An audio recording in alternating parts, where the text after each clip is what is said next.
It's finally time for another football season here in the Diocese of Brooklyn. But right from the start, this season is bound to have a different feel as we get underway. For the first time in 62 years, legendary coach Vince O'Connor will not be roaming the sidelines for the St. Francis Prep Terriers varsity football team. O'Connor passed away at the age of 85 this past winter, but the program, led by new head coach Rich Carroll, is poised to move on. Well, there's definitely certain things that is very noticeable that Coach isn't here. You know, we stop, we take our moments, we talk about Coach.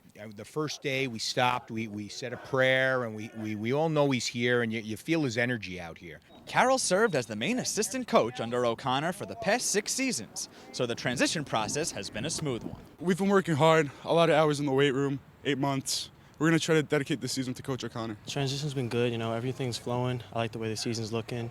Everyone's working hard, everyone's got a good attitude so far, so we're really looking forward to this year. Coach Carroll's been great to everyone. He's always known me ever since I was a freshman. He said I had a lot of potential. He's waiting for me to move out to varsity, and he's treated us well. He works us, pushes us, and we're going to have a good season. Though Coach O'Connor may not be here physically, his spirit has been forever ingrained in the St. Francis Prep football tradition.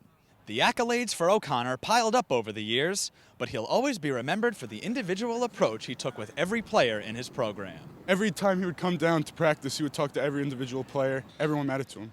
I talked to him a couple of times. He's really nice. I heard he has a lot of successful seasons under his belt, and that he stayed here and decided to watch us. It's encouraging too. It shows how much he really cares about the program. I always carry the way he just pushed everyone. He just looked at you, he gave you this look, and you knew that you wanted to work hard for him every single day. He was always here, even when he didn't want to be here. There were some days it was snowed one time. He was still out here at umbrella.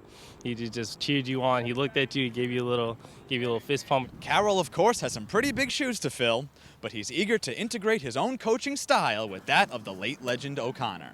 I find that really in our program, and we will continue this, is really about building character. Building the character of the young men, because football will end for every one of these young men. But when you could teach them character, how to do the right thing, how to be humble, all those different little characteristics that will make them great men in the future and anywhere they go in their life. Coach O'Connor will certainly be looking down on the Terriers this fall. And between that influence and the guidance of Coach Carroll, St. Francis Prep will be in great hands this upcoming season. Reporting for Currents, I'm Jim Mancari.